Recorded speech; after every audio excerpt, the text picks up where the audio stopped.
were you born and raised Minnesota? Yeah. Yep. Born and raised. Lived here my whole life. Besides about, my now wife and I took a year to travel back about 8 years ago. So lived abroad for a year, but otherwise all Minnesota. A lot of winters. What part? I'm from Bloomington. Okay. Yep. Is that where you met your wife? Met her in the North Loop in Minneapolis days. Oh, just out and about? Yep, just out and about randomly. No kidding. Yeah.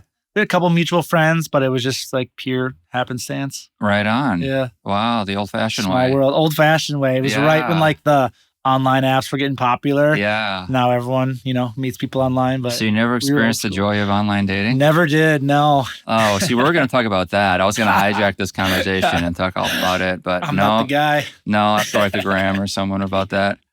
All right, well, let's get to like professional life a little bit. So your shirt.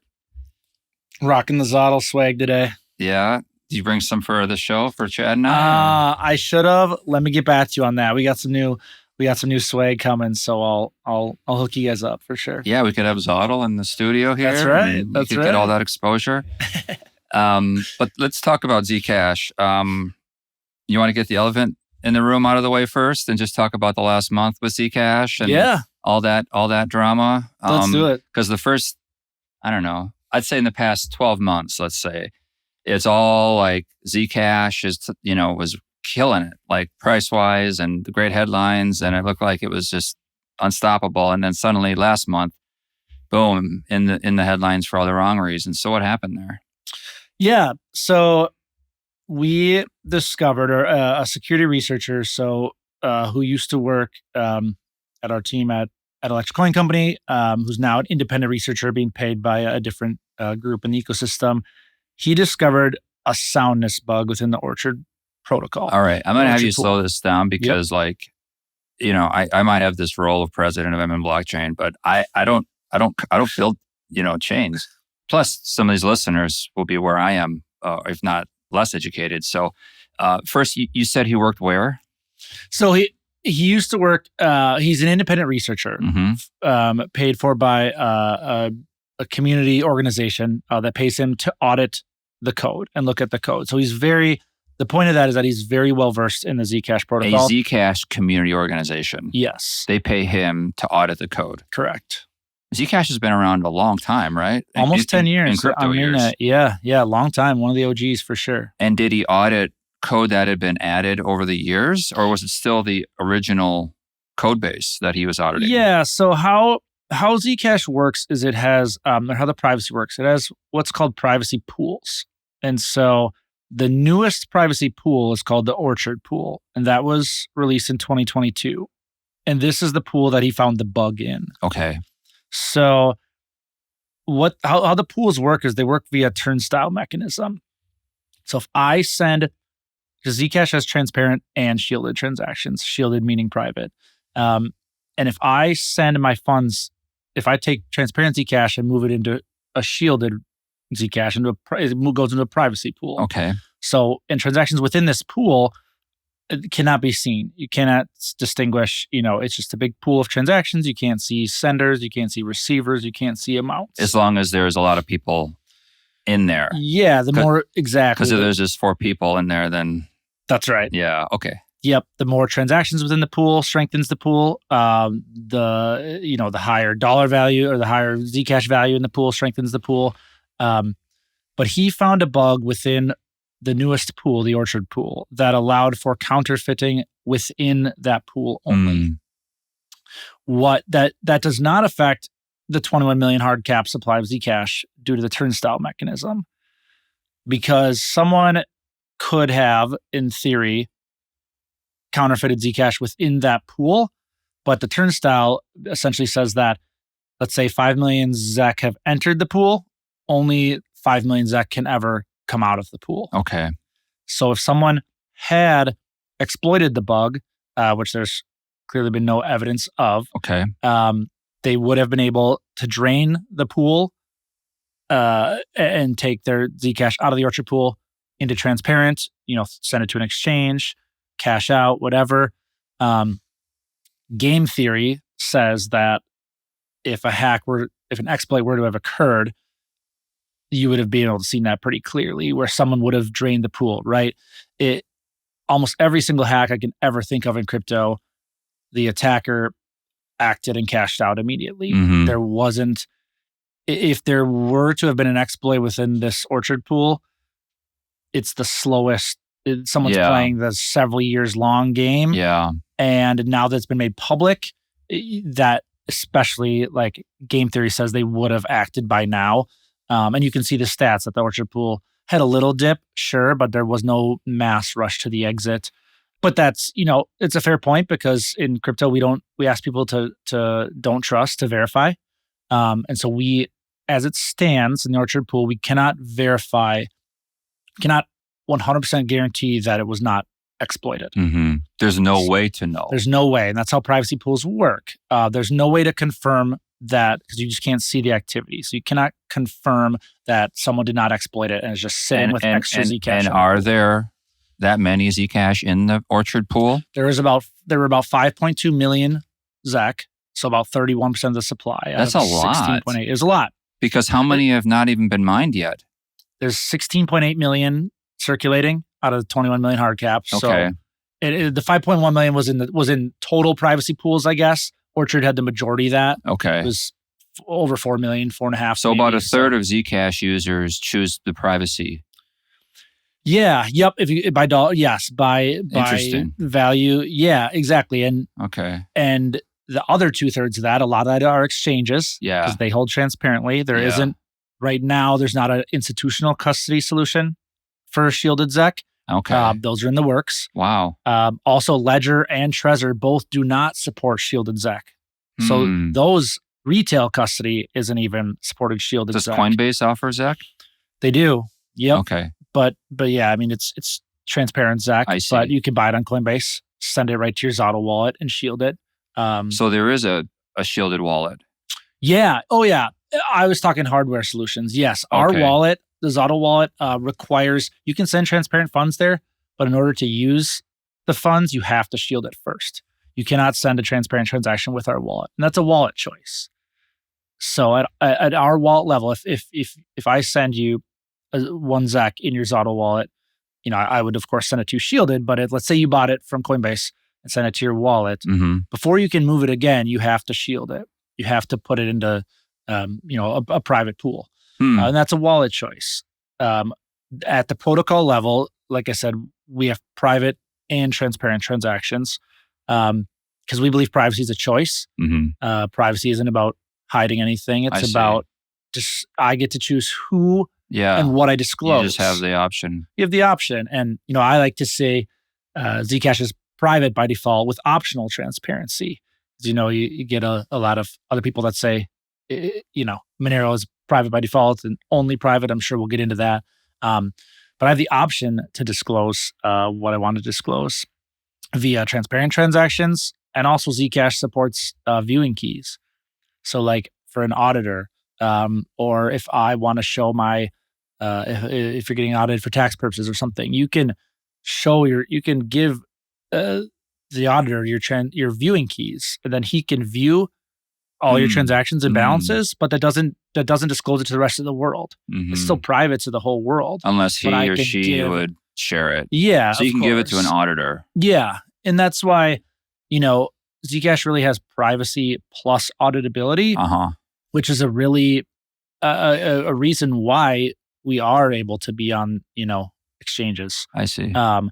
It's really, without the transparent transactions or without viewing keys, I think our exchange adoption would be minimal. Because Monero isn't on Coinbase, correct? Correct. Yeah. And so Monero has only private transactions. And it's tougher for exchanges to get comfortable with that. Whereas when an exchange wants to list Zcash, they can pretty quickly get comfortable with the fact that, well, I'll just accept transparent ZEC because that's very similar to Bitcoin. It's easy on the engineering side. And then I just won't accept any shielded Zcash. So if someone wants to send it to the exchange or out of the exchange, it's always transparent. Well, do they need to? Like, can they not custody Monero? Not technically, but because you can't audit it. And so they themselves wouldn't then be able to I don't know, even know how many Monero people had in their wallets, and then they wouldn't know how much to have in their wallet necessarily as a backup or something, or in their vault. Does that make sense? Yeah, good question. I forget exactly how Monero's supply works, but I do know it's tough to audit. But yeah, that is a good point. One thing about Zcash is, there will, just like Bitcoin, there will only ever be 21 million. That's easy to see on chain. The privacy comes within the privacy pools, and so yeah. I mean it's just a choice. So Okay. while we're on the Monero topic, I guess I think it kind of helps explain the difference between Zcash style privacy and Monero style privacy. So Monero uses what's called obfuscation. It's essentially confusion.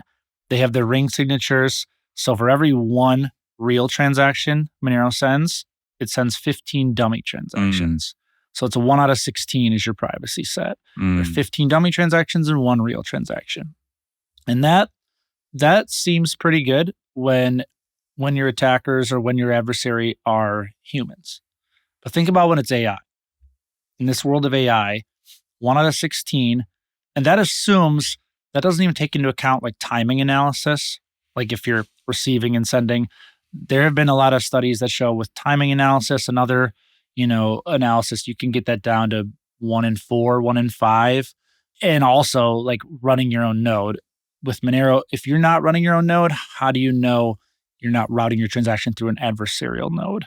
And then in theory, it would be trivial for them to determine if your transaction was real or fake. There was a while ago, there was a leaked video by Chainalysis showing how they were able to break Monero's encryption. It's not encryption, but break Monero's privacy because, they had these different methods and the video kind of got deleted and scrubbed from the internet. But why? I don't know. I think, if you could break Monero's privacy, I don't think you'd want the world to know because you'd let people keep using it thinking they're private and then it's not private to you. It's one of those things where like, why would you tell the world? I can break Monero's privacy. I don't know if you'd tell the world. If you were a Chainalysis or a government actor, et cetera, it would benefit you to keep that hidden. But that's your job, right? Is to inform the public when there's a problem? As an analysis? An analyzer? From Chainalysis perspective. Maybe, but they work with the government. So if they're contracted by the government, they're at the end of the day, they're a third party auditor. They don't necessarily have a duty to the public. But Monero has to know this, right? They obviously saw the video. Yeah, well, yeah, and that's why they're trying to implement Zcash style privacy. It's on their roadmap. Yep, not sure exactly the latest and when it's gonna release, but they are trying to release zero knowledge proofs, zero knowledge encryption. And so how Zcash privacy works, so you have the Monero, which is the obfuscation or the confusion. 1 out of 16. Yep. Zcash is encryption, meaning when I send you a shielded transaction, not the sender, the receiver, and the amount never show up on chain. They're fully encrypted. So if I send you a transaction, so it's more than just this privacy pool. It's also every transaction is encrypted. It's fully end-to-end encrypted. So if you go to look on a block explorer, for example, when you're used to Bitcoin, you'll see the receiving address, the sending address, the amount. Yeah. With Zcash in a private transaction, you see the hash, but you don't see a sender, you don't see a receiver, you don't see an amount. It's just if it's blank. Shielded. Yes. It could be visible if it's transparent. Exactly. And if it's transparent, on one side, sending to a shielded address, it would show from one side the transparent address and the amount, and then it would just go into the shielded pool. Okay. And then you can't see it from there. I see. So that's great because think about AI. There's with Monero, the sender, the receiver, the amount, they're all on chain, but it's 1 out of 16 and it's confusion, it's obfuscation. With Zcash, they don't encrypt their transactions. No. With Zcash, it's all encrypted. And so there's nothing there for AI to harvest. You hear harvest now, decrypt later. That's kind of what a lot of people are starting to worry about. And even when Monero implements Zcash style privacy, that doesn't help any transactions today. That only helps transactions from that moment going forward. Because all transactions today on Monero are being harvested. And think about this. AI today is the dumbest it will ever be. Mm-hmm. What is in the last few years, look how far it's come. What is AI going to look like 5 years from now, 10 years from now? It will be trivial. It'll just be able to. So you're saying it'll be able to pick out the 1 in 16. If it's just through large numbers of transactions, you determine a pattern. Totally.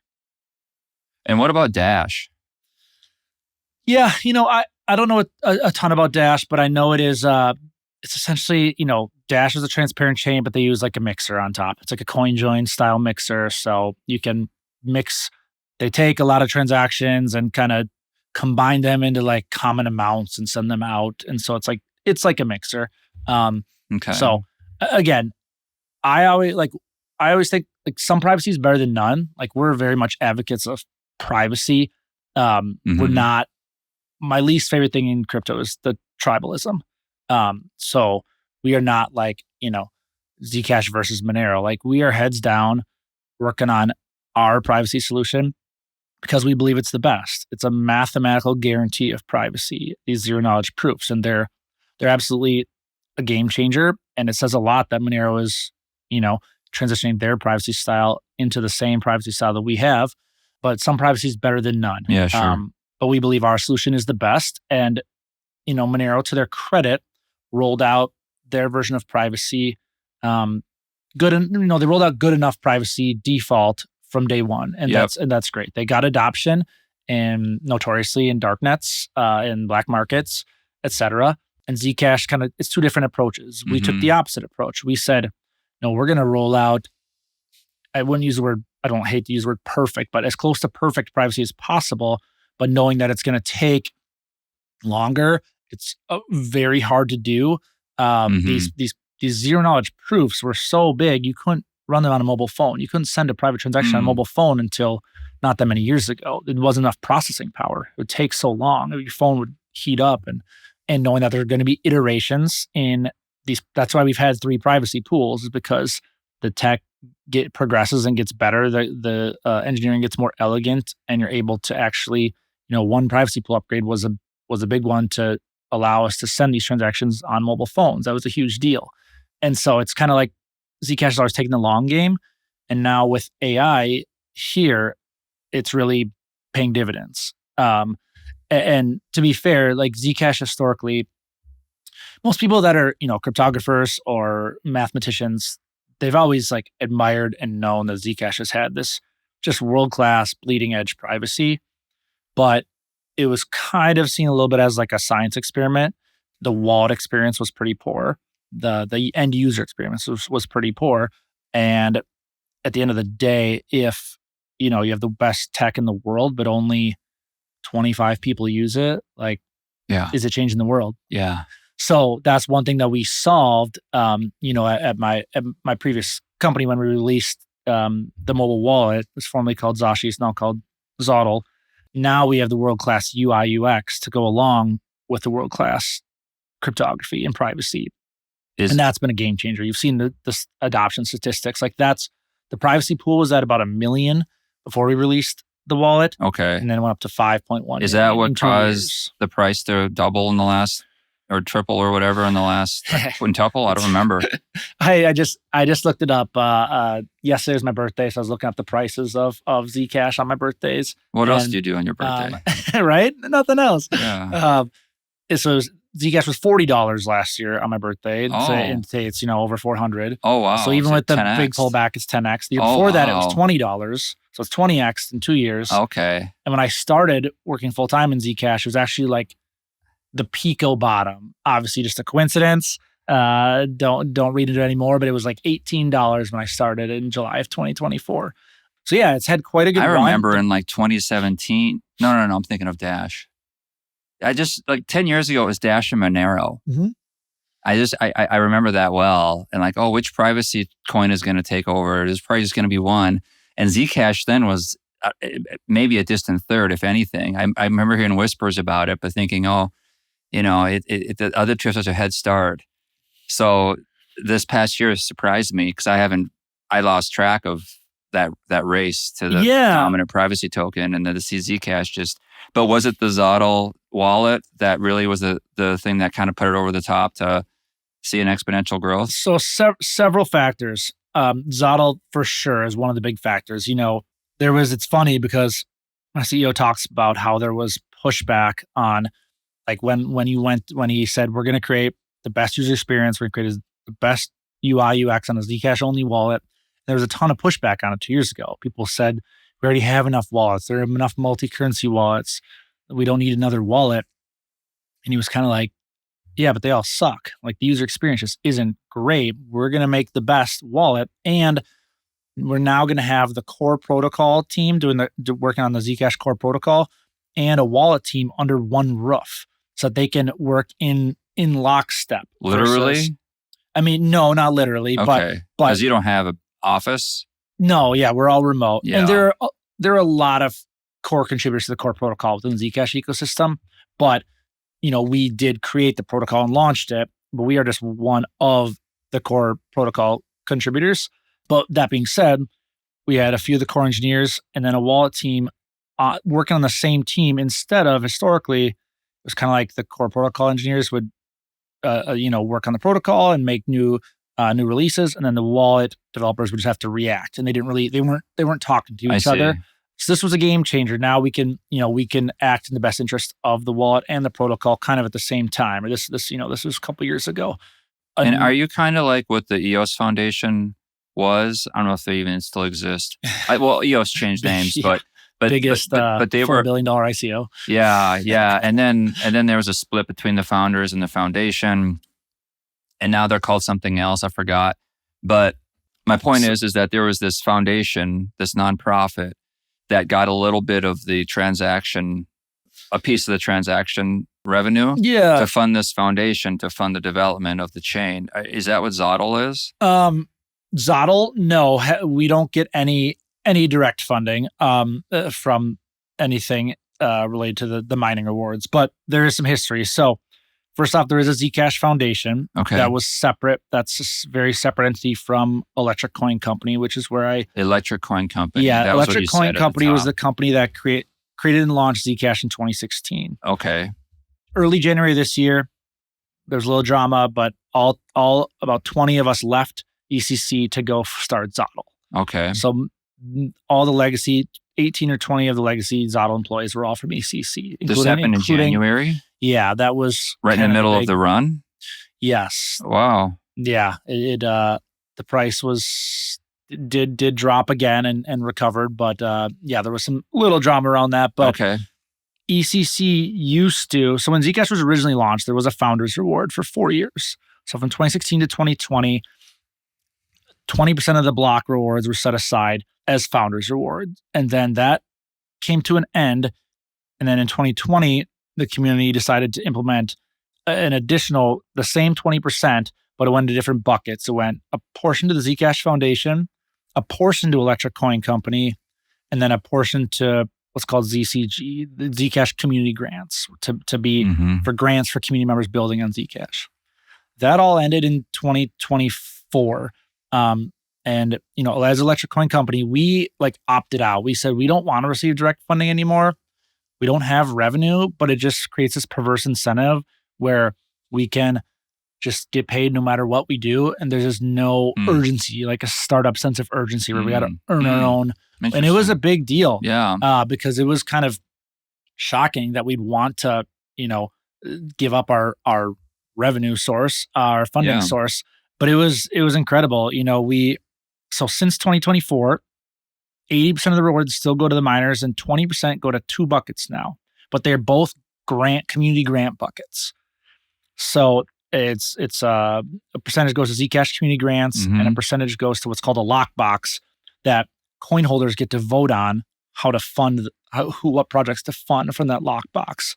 So it's super cool. So a lot of people say that's use that as a negative for Zcash, but I actually think it's a positive because the 20% of the block rewards is funding so much development within the community, whether it's by solo teams, just one man working on, the protocol or shipping a cool project, or by smaller teams also contributing to the core protocol or doing their own wallets or own different projects. This 20% really fosters innovation And then You how know. does your company get revenue then? Yeah. So our revenue, so ZODL, we Or ECC at the time? ECC at the time. So we did not have any revenue. We were we applied for grants. We applied for a grant that the community could obviously approve or deny. But also we were essentially just spending down our ZEC treasury that we had. And it was getting like, myself as CFO, like it was getting very nerve-wracking because we were down to 9 months of runway this past fall. And another big unlock, getting back to your question of why the price run up. So the price run up really started in like August, September. And that coincided with us within the ZODL wallet implementing swaps via Near Intense. If you've heard of Near Intense, Near has gotten a lot of good press lately. They're one of our favorite partners. They're amazing. The Near blockchain. Yep. Yeah. We're like super close with them. It was a huge unlock for us. So now, instead of ZODL being a Zcash only wallet, I can hold my Zcash in there and I can swap into Bitcoin or Ethereum or Solana or stables, or it's over 100 some assets that are supported by Near Intense. We all shielded? From shielded into transparent. So this is different than using Coinbase Zcash. Yes. To swap. Correct. Okay. If you use Coinbase can see all your transactions, but using our app, and it's really different than like Hyperliquid. Like, Hyperliquid is on chain, it's a DEX, and everyone can see your every move. And that's why you see all these influencers and they're frustrated by like, someone found my wallet, my public wallet, and now they can track every move I make, and I can't make a single move without, getting 1,000 comments on Twitter and people getting frustrated with me. And so I'm like, well, come over to ZODL. If you hold your wealth encrypted in Zcash, you can swap into USDC and people can't tie that back to you. So we still are a single currency wallet. So if I want to swap into USDC, I have to paste the USDC receiving address, like a MetaMask, a self-custody address, ideally, Phantom, could be an exchange address, but ideally it's self-custody. So we are a single currency wallet, but we interact with, you can spend on anything. And it's not only is it good for swapping, trading, swapping in and out, but it's amazing for like paying my friends or paying vendors. Like if I owe you $50 and you want it in USDC, from my ZODL wallet, I can send you exactly $50 in USDC. You'll receive it in USDC on, Ethereum, on Base, on whatever chain of choice. And then you can't trace it back to me, because you can trace it back to an address, but it'll eventually go to the shielded pool and you can't see. So I know it came from you, but I can't prove it. Exactly. And you can't see my balance. You can't see my transaction history. I see. And that's been a major problem over the past, even like 10, 12 years for me, is like, oh, pay your friends a Bitcoin. It's like, well, then they can see my address and they can see my balance, my transaction history. And you don't want that. Like when you go to the grocery store, do you show the cashier, like when you're checking out, your bank statement and all your credit card transactions of all time? It's like, no, of course not. I see. But with if you pay with that's Bitcoin, kind of the irony there, right? Like Bitcoin was known as the criminals' money at first because of Silk Road and like all this anonymous internet money. But it's actually the perfect very tracking tool. revealing. It's the perfect tracking tool. Yeah. I would never do anything, illegal on Bitcoin. It's going to get tied back to you. And people say, oh, it's pseudonymous. No one knows it's tied. My address is tied to my identity. Well, someone knows. Yeah. Someone knows. Yeah. Where'd you buy it? Coinbase? Okay, so Coinbase knows. Right. And guess what? Didn't Coinbase It'd get hacked? Hard. Didn't Coinbase get hacked last year? 200 million customer, all their data is on the dark web. Yeah. So on the dark web, you have your ID, your picture, your face, your home address, likely linked to your address you withdrew from Coinbase to withdrawal address. That's floating out there.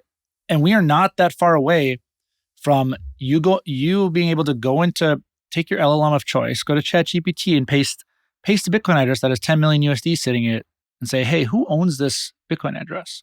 Was there a leak in the dark web that ties us to an ID? And then tie that to property records, where they live. Tie it to their car purchases. Like what do they drive? What does their family look like? How has Zcash shielded? I mean, maybe Monero took a lot of arrows early on about the criminal side of things. And now Zcash is coming in as maybe kind of a hero to Bitcoin's transparency. It's like, well, you don't have to be so transparent. You don't have to let everyone know your banking secrets. Use Zcash. So now it's like a virtue, and it's not a vice, right? It's not like, hey, let's buy drugs. It's, hey, let's not let everyone see your bank account. Like, has it kind of switched the narrative? I think it's in the process. I think it has with a lot of people. And my final point on why Zcash has been like, why the big run in the fall was that started to click with people, especially on Twitter. People started to understand the implications of having your entire financial life publicly available on a public transparent ledger for all of eternity. Yeah. You can't scrub the Bitcoin blockchain. Like, I can scrub stuff off the internet. You can't scrub the Bitcoin blockchain. It's out there forever. It's immutable. Yeah. So yes, like one of our taglines has been like, privacy is normal.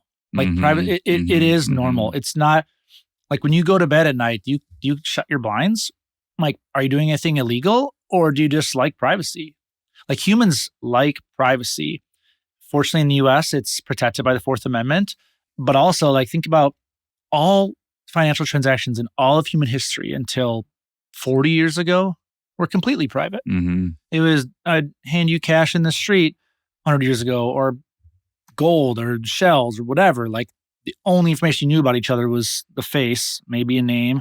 But we've gotten, like, the weird experiment is this trackability, traceability, non-private, like totally public world that we're in now. And you can easily see how this slips into, an Orwellian type tyrannical dystopian scenario where, you spent too much on gas this month. Like, nope, you're cut off till next month. And that's, that is, in my mind, that's coming. It was a big eye opener with like the Canadian truckers, the Freedom protest back in 2020 was a big eye opener for myself personally and a lot of other people. Where you've heard read stories of grandmothers donating $50 to the fund, and then their bank account gets shut down. And B, you also heard about people sending them Bitcoin, and then guess what? That's transparent. That's trackable. Like, people say, oh, well, they can't confiscate your Bitcoin. They can't track it, or they can't block it, but they can. Like, they can blacklist. Well, it. if it comes from if it comes from an exchange, they certainly can. Yeah, and think about this. Like, I do foresee a world where, freshly mined Bitcoin could have a premium price compared to Bitcoin that's not freshly mined. Because what if you're holding Bitcoin, you're holding your life savings for 10 years. Then 10 years later, you go to cash it in to, buy your dream house or whatever, fund your retirement.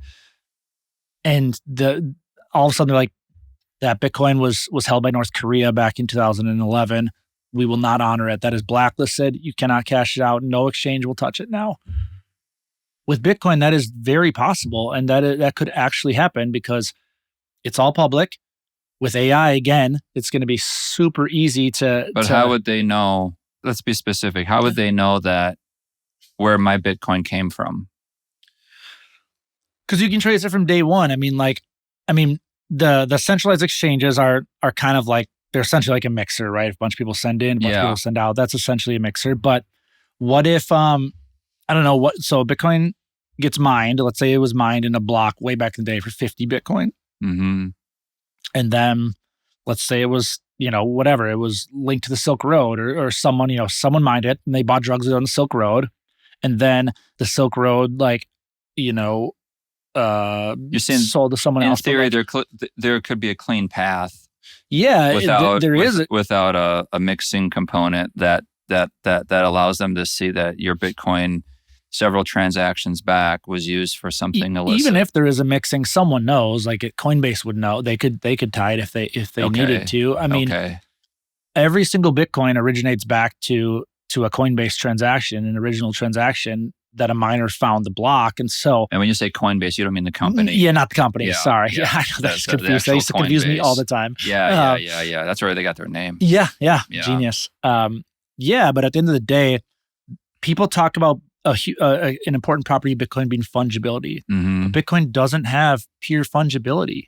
And fungibility meaning if I give you $1, you don't have to give me back the exact same dollar. You can give me back 4 quarters, a different dollar. Why is Bitcoin not fungible? If, all Bitcoin is tracked and trackable and traceable. And so if down the road, someone like just like the Canadian trucker protests, you donated, this wallet donated half a Bitcoin to the Canadian trucker protests. We're not going to let them on our exchange anymore. We're not going to let them cash out. Or it was tied to Silk Road. It's kind of like tracing money then. Like, Yeah. you earned this money legally. We know you got it from selling drugs, and it wasn't really earned through your laundromat or your car wash, Mr. White. For sure. But so Zcash, once money's in the private pool, it is fungible. Like, you cannot tell where that money originated from, and that's a big deal. Dollars, like cash, dollars. Yes, they have a serial number, but that's impossible. No one checks those, so dollars are considered fungible because they'll just follow the deposits. Yeah. Oh yeah. Where your bank? Hey, where'd you get this? Yeah, I'm talking pure cash. Right. But if it never touches a bank, but or even if it does, you come in with a sack of money. Yeah. How do they know exactly? Well, that's why they have KYC and stuff like that, and restrictions. I'm just trying to generally see the parallels between Bitcoin and cash and tainting. Like, these dollars were earned in drugs, so you got to launder them, and these Bitcoin were earned in hacking, so I have to launder them, or something like that. And but you're saying Zcash changes that whole because it has true fungibility. If you're shielded, it's just a non-issue because you can't tell. You can't tell. There's no way to tell if the volume is adequate, which 5 million seems pretty adequate. It's a lot of Zcash in that exactly. Pool. Yeah, and back to your other point, like, at the end of the day, Bitcoin and Zcash have a ton in common. For those who don't know, like, Zcash was a fork of the Bitcoin core code. Originally, like back in the day, if you go read Satoshi's posts on the Bitcoin Talk forum, like, he talked about zero knowledge proofs, and he was like, yeah, if we could figure out how to implement zero knowledge proofs in Bitcoin, it'd be much better, much simpler, much more private version of Bitcoin, but I just can't see how that's possible. Is that what the Z in Zcash stands for? Yeah, I mean, essentially, yeah. Okay. Yeah, and so then that was about 2011. That might have been 2010, but Satoshi disappeared in 2011. Then in 2013, a group of 7 scientists figured out, like, hey, we figured out how to implement zero knowledge proofs into Bitcoin. Like, let's do it. This is amazing. We can bring privacy to Bitcoin instead of the pseudonymity. And the Bitcoin core devs at the time said, they're like, no, Satoshi's gone. Like, we don't want it. We don't want privacy anymore. And to their credit, it was extremely novel. Like, it was so cutting edge. Yeah. And, so Bitcoin had a soundness bug back in the day in 2010s where someone counterfeited 184 billion Bitcoin or whatever it was. So they were probably a little nervous from that. And then there was an original soundness bug in Zcash way back in the day too. So to their credit, soundness, meaning supply inflation bug, basically similar to the bug that was recent. Yeah, exactly. So they said no, and so we said, okay, well, if you're not going to do this, then we're going to create our own currency that's essentially Bitcoin, but with zero knowledge proofs for privacy. And what I really like about Zcash... And that's what Zcash was. That was how Zcash was born in fall of 2016. Our 10-year anniversary is coming up of mainnet launch. And what I really like about Zcash, and what it really essentially turned me off from Bitcoin in some respects, was that, go read the first line of the white paper. What does it say? It says Bitcoin, a peer-to-peer electronic currency, electronic cash. Does Bitcoin today, 17 and a half years later, look like peer-to-peer electronic currency? How many people are you paying peer-to-peer in Bitcoin every day? Yeah, other than some Lightning payments for things. Yeah, and that's a layer 2 on top of the chain. We don't need to get into that. That's kind of creating banks on top of Bitcoin. But anyways, yeah, and so it's like, this was back in summer 2017 when the block size war happened, but that kind of started to frustrate me because I always thought, Bitcoin is now a store of value, right? It's a digital gold, which is a good use case. There's a need for that in this hyperinflationary world that a lot of countries are in, and the US may be in soon. But I never believed that store of value and medium of exchange were mutually exclusive. Mm-hmm. I wanted Bitcoin to be both. Mm-hmm. And in the 2017, and Bitcoiners still think it will be. Some do, but I mean, the actions they've taken to limit the block size, artificially cap it at 1 megabyte per block, so that drove the transaction fees through the roof. People were paying $50 or $100 to send per transaction for a fee to send Bitcoin, and that was insane. Mm-hmm. Satoshi originally didn't have a Bitcoin block size cap. He added one to prevent spam, and his quote on the forum was like, "Well, of course, once the blocks get somewhat filled up, like we'll remove it. It's super simple. Like, why would we ever have a block size cap?" That's what Bitcoin Cash and BSV. Yeah. So you had the split. Yeah. And of Yeah. course, like the majority of hash power went with Bitcoin, and the rest is history. But like I wanted it to be both. Like I think that's why I love Zcash. I think Bitcoin opened the door for something like Zcash, not only from the privacy aspect. Zcash doesn't have a block size limit. It does. It's not, not even close to full, of course, but So it's very large. It's much larger than Bitcoin's. it's a great question. There's a lot less transactions, of course. There's way less transactions, but What's the market cap of Zcash? at $400, it's right around so times 17. Call it it was just at like 10 billion, but Oh wow. so it's 8. Let's see, it's probably like 7 billion now though. Okay. But yeah, it's I think the all-time high market cap was around 11 billion. So it's, like I said, it's 10x in the last year, 20x in the last 2 years. But yeah, the market cap is important. But at the end of the day, like we want to build unstoppable private money for the world. I just want to Like, get an idea of how. Yeah, it was it was in the top 10 recently. Okay. And then in the latest run, it got to, I think, 9th, excluding stable coins, maybe. So it's probably around 15 to 20 right now as far as ranking. Yeah. Okay. But yeah, so it's the most valuable privacy token. Yeah, I believe it's still ahead of Monero. We've been going back and forth a little bit. But I think we're right now as a data film, I think we're still a little ahead of Monero. So then just to kind of put a bow on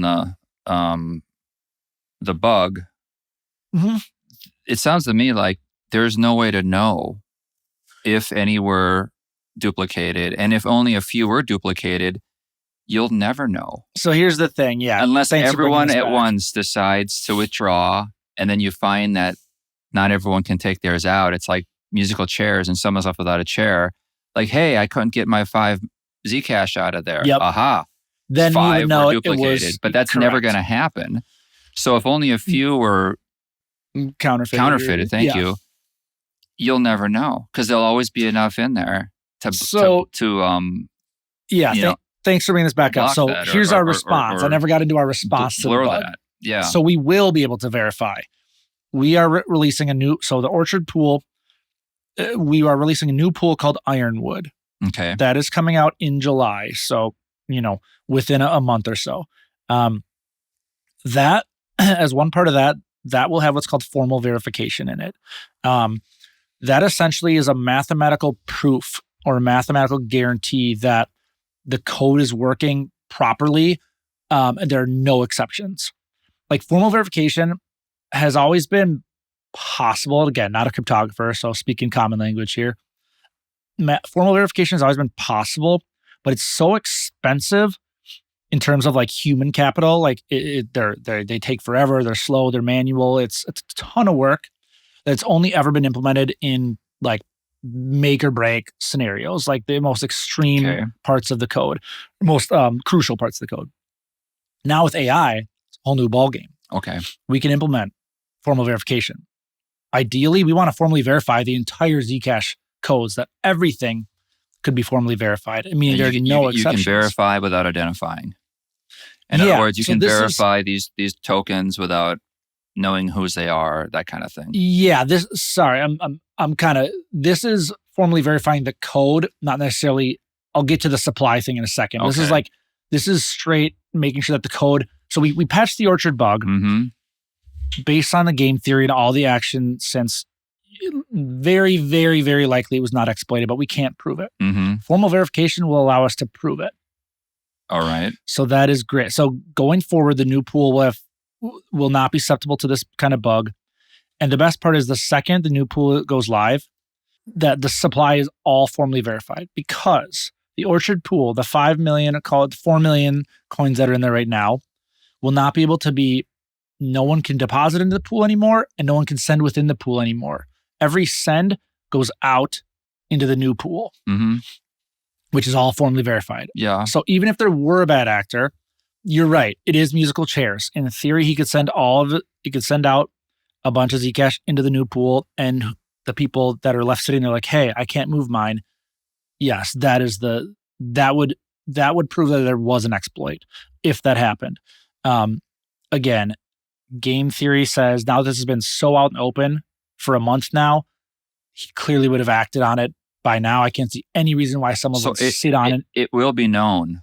It just might be known by some poor schmuck who can't move his Zcash into the new pool, and he's not going to say anything because I think you. Yeah. So it will be in the human knowledge. There'll just be no way to know it broadly.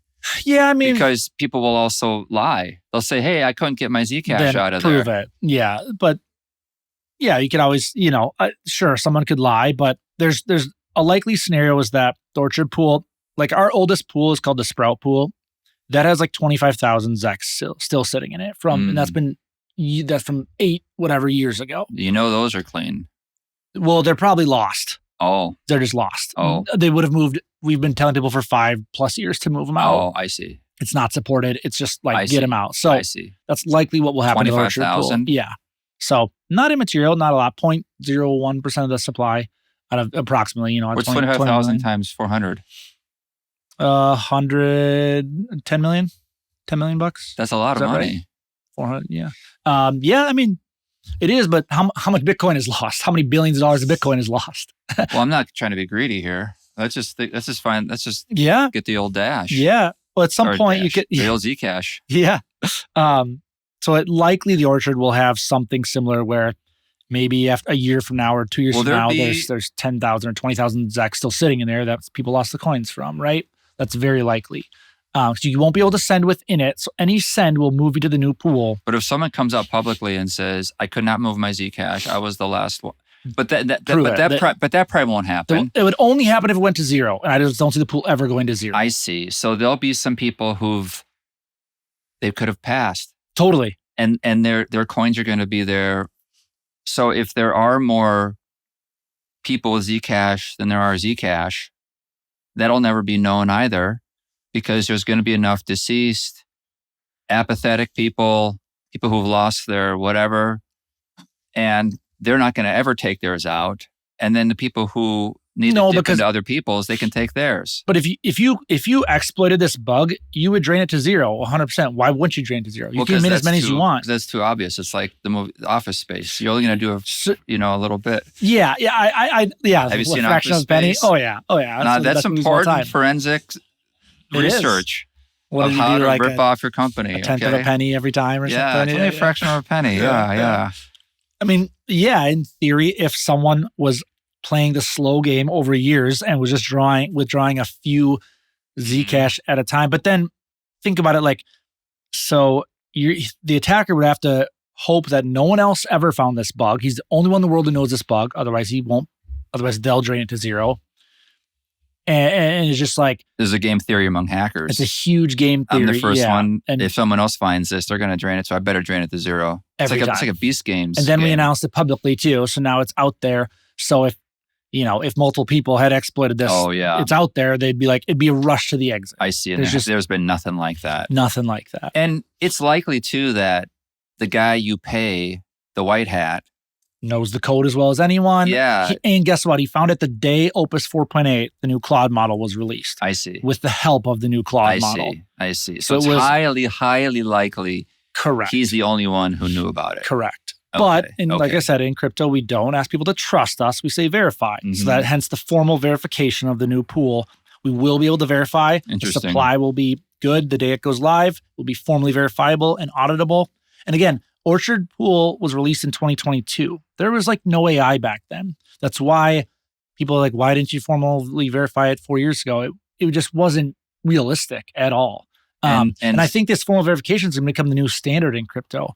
it's always been like, ideally, yeah, we'd formally Yeah, verify everything, but it's just impossible. And Yeah. now with modern AI, like Yeah. the last few months, this is now like protocols are like, yeah, we should probably formally verify everything now. And so that's what, our plan is, and most people are probably going to follow.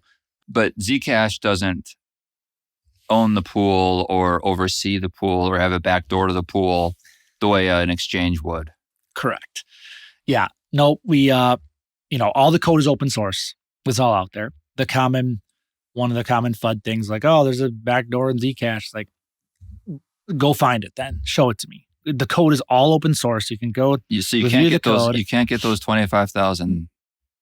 I'm still private keys. Yeah, someone has those private keys. Like there was I just learned about the treasure hunter in the mid '80s who knew about this ship.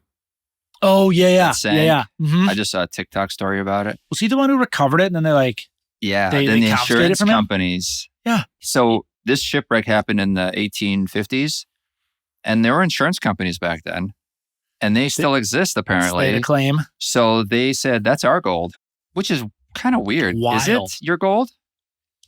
Like Because they paid the claim on it? Yeah. Yeah. You paid a claim for the loss of the gold. But anyway, they said, aha, that's our gold. And then it put a halt to the whole operation. Anyway, but the treasure hunter did find the ship. Yeah. And then he found all this gold, and he could only bring up a few pieces at a time because it was technically very hard. Anyway, I wonder if there'll be like treasure hunters that are able to somehow digitally, in ways that I can't even comprehend because I'm not a cryptographer, find these caches of lost Bitcoin or... Yeah, I mean... So here's this parlays great into the quantum discussion. We haven't touched on quantum yet because quantum is a real risk coming down the road. And you talk about there's 25,000 Zach left in this super old pool. What about Satoshi's coins? He's got well over 1 million sitting there in Bitcoin. Okay. You talk about lost Bitcoin coins. Most people say there's like 4 million coins at least in Bitcoin are lost out of 21 million. So you multiply that by even at 60 grand. Yeah. You're talking whatever, $240 billion, right? You're good at math. I used to be. I don't do it as much these days, but you're like one of those people on the late shows obsessed with math. I could give you 2 3-digit numbers. You'll multiply them. Oh, I used to be able to do all that stuff. You could do that? I was really good at mental math, and then calculators. The teachers are always like, "You never have a calculator in your pocket the rest of your life, so it's a good skill to have." And now we do. So that skill went obsolete. So you used to be where if I gave you, let's say, if I gave you 2 numbers like 57 times 38, you'd be able to multiply them really quickly. Yeah. That's pretty good. Let's see. I don't want to. Can't test myself now, but hard. used to be able to. 2 digits were easy. 3 digits were getting harder, but yeah. All right. Anyways, round numbers aren't so bad. Yeah, round numbers are simple. So 1 million times. So that's why I just round these days. Yeah. So one of the biggest vulnerabilities for quantum is that in the theory is that a quantum computer will be able to take your public key and back into your private key, and then it can move your funds. So I can take Brandon's public address, because in Bitcoin you have a public address and a private key, right? Mm-hmm. And it's encrypted. Mm-hmm. But quantum computers break this encryption. And so basically I can see your address, and then I can figure out via quantum computer can figure out what the private key is. And once I have the private key, I just move it and it's gone. So that's why Bitcoin is so vulnerable. Zcash in a private transaction, as we said before, a shielded transaction, when I send from me to you, there's no public key. There's no address. Mm-hmm. That's why shielded Zcash transactions right now are very well suited against quantum attacks, because there's nothing on chain for a quantum computer to find and break. But it's still cryptography that quantum computing could break. Parts of Zcash for sure. We're not by no stretch of the imagination are we quantum proof, but we have a path to get there. And fortunately, we've had the smartest minds in the world working on this literally since we launched in 2016, thinking about quantum when it was just a fairy tale back then. And so we actually have path to have quantum recoverable addresses very soon. And we have a path towards getting to quantum proof. Wow. It is. And this, this is way above my pay grade, of course. I speak a little bit, know enough to be dangerous, but here's the issue with Bitcoin. Bitcoin has 2 major problems.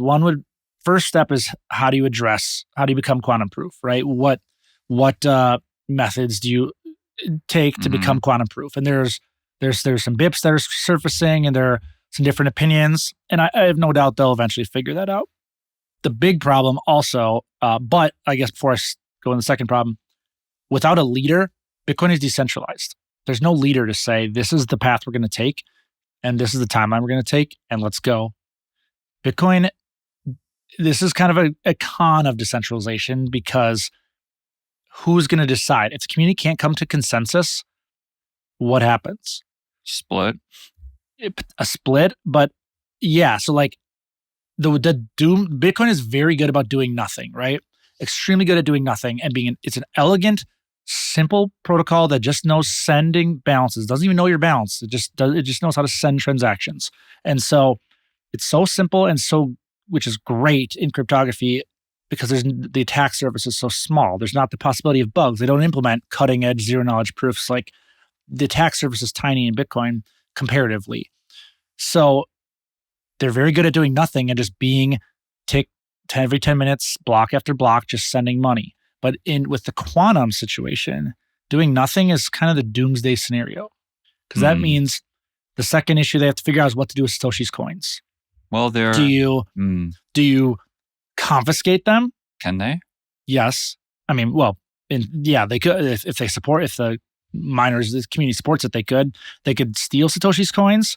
I've seen like hold them as some kind of like time locked quantum safe address. You burn them, exactly. Burn them, give them back to miners down the road. Like, Bitcoin has a big problem down the road with being a store of value. If there are no transactions, how do you reward the miners once the Bitcoin halvings?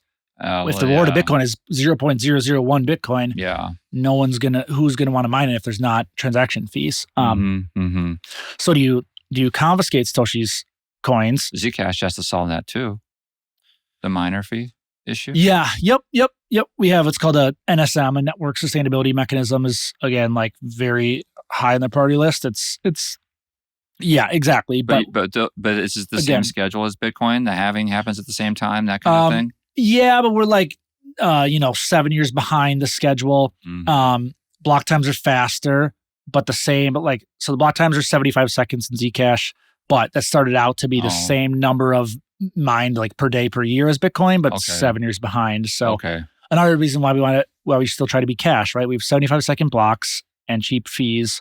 The block times are shrinking too. We have a proposal to get down to 25-second blocks, things like that. But back to quantum, or if you don't take Satoshi's coins and all these other potentially millions of coins that are never going to migrate to a quantum safe address, if you don't take them, then you are just allowing the first cryptographically relevant quantum computer to steal them. Well, you heard the speaker at Crypto Spring. Yeah. He was addressing the quantum issue. Robert was grilling him pretty good about that. Yeah. I do see it, to your point, I do see this turning into a chain split reminiscent of the block size wars, because you have the hardcore code is law. Like, we all bought into the social construct of, I can buy Bitcoin, leave for 100 years and come back, and I have my Bitcoin via my private keys. That's a lot of people. The other side is, we obviously can't just let these quantum adversaries steal Satoshi's coins and steal potentially 20%. What if they take 4 million of the supply?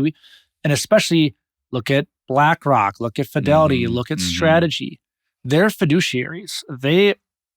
My thought and how I see it playing out is, they say, listen, we cannot, as fiduciaries to our clients, support a chain that allows for 20%, 4 million coins just to be confiscated by the first cryptographically relevant quantum computer.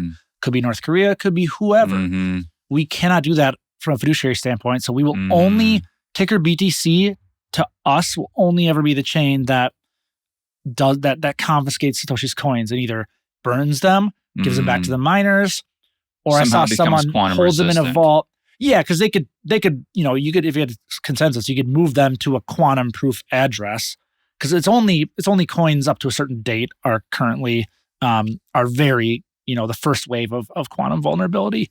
Again, I don't know all the specifics, but I saw another good proposal of you could take them, put them in a quantum proof address, and then have there be a way where if Satoshi does show up 20 years from now with his private keys, he can unlock it and grab them and move them back to another address he wants. And that's maybe that's some type of solution. But regardless, I think it's going to be a contentious.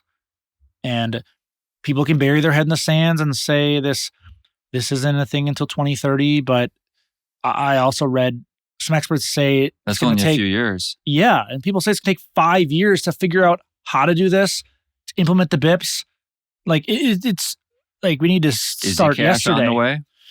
Yeah, very much so. I mean, again, not to toot our own horn, but as far as protocols in the crypto sphere, like there's no one that has been thinking about this as long as we have and has been taking steps to get there.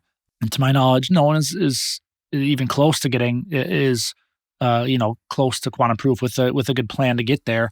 And I think that's why you're seeing the institutional support. Bitcoin is a store of value.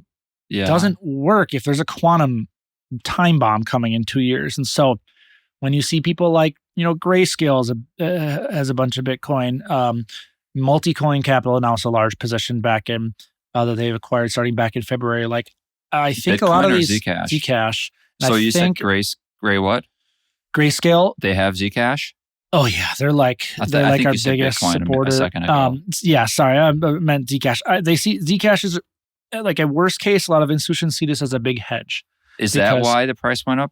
That's definitely part of it. Yeah. So Barry Silbert, founder of DCG and Grayscale, huge supporter of Zcash. Like we're super close to them. They've had the Grayscale. The Zcash trust since like 2017. So if you want to buy exposure to Zcash in your 401k or IRA, you can buy ticker ZCSH on, Infidelity or wherever. It's not really. Yeah, since 2017. No kidding. Yeah. And so, that's long. Similar to remember there was GBTC before the ETFs happened. I see. That was Grayscale's Bitcoin trust. Then they have Grayscale Zcash Trust. They have a Solana Trust, an ETH Trust. Wow. Now as these ETFs get approved, they've filed for Zcash ETF, which functions the same, but it's similarly, but different.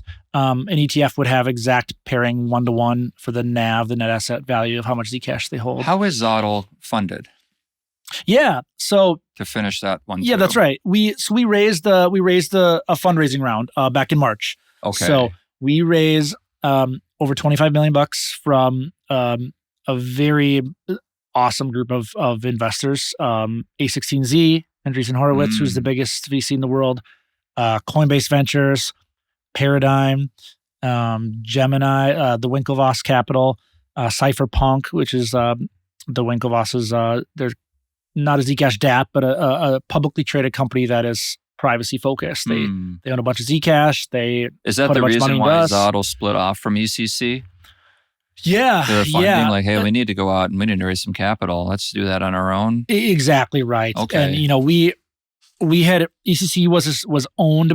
ECC was a C corp, but 100% owned by a 501c3 nonprofit, which is a weird structure, right? And we need to build like a startup. We need to ship fast. We need to this space like the nonprofit era was kind of during the Gensler regime, and it was just like it was trying to put a square peg in a round hole to get around the lack of regulations and the fact that Gensler would just sue everyone who touched crypto for those 4 years.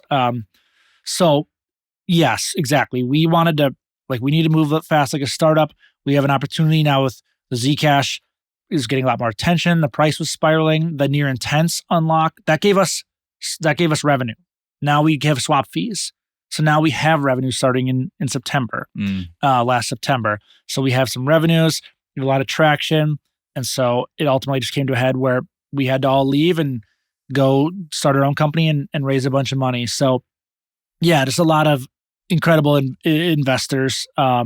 Super fortunate to have the players we do on our cap table. And we were very selective about it. We turned down a lot of capital that we thought, we weren't just looking for checks. We were looking for people that are mission driven and passionate and that can help us get privacy to billions of users worldwide. We weren't desperate. So you're for checks. CFO. Yep. So you're in charge of that $25 million. Yeah.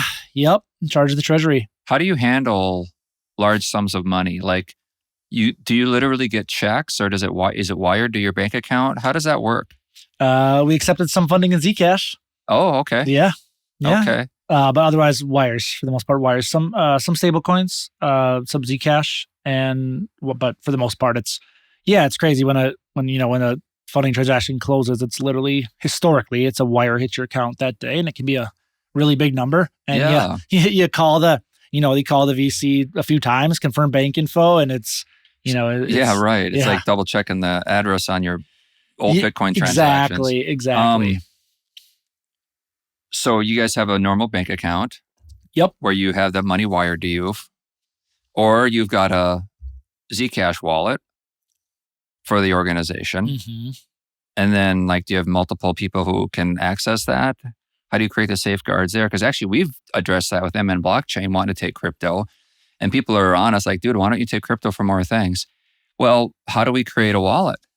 Exactly. Right? It's not as easy as it sounds. We tried to go institutional Coinbase, but we're way too small. Yeah. So I actually did create a Coinbase.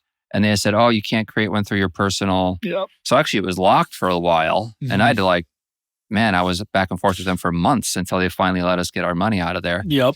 So, okay, that's not an option. So, what do you do? Yeah. So it's a bit frustrating if you're an organization and you want, but I suppose you have a Zcash wallet do you have the ZODL wallet? Yeah, of course. So you're right. There is a custody barrier, and at ZODL, one of the things we're thinking about potentially roadmap stuff is like multi-sig, right? You could set up a multi-sig wallet for Bitcoin, but a Zcash multi-sig wallet, that would be an awesome, if we did a desktop wallet or whatever, you could have multi-sig so that I can't just unilaterally go send our Zcash somewhere. I need multiple signatures. My CEO also has to sign or something. That's a good step. So, but we do, we custody our funds through Gemini. Like I said, Cameron and Tyler Winklevoss are huge supporters, huge fans. So that's where the Zcash goes? Yeah. It's transparent.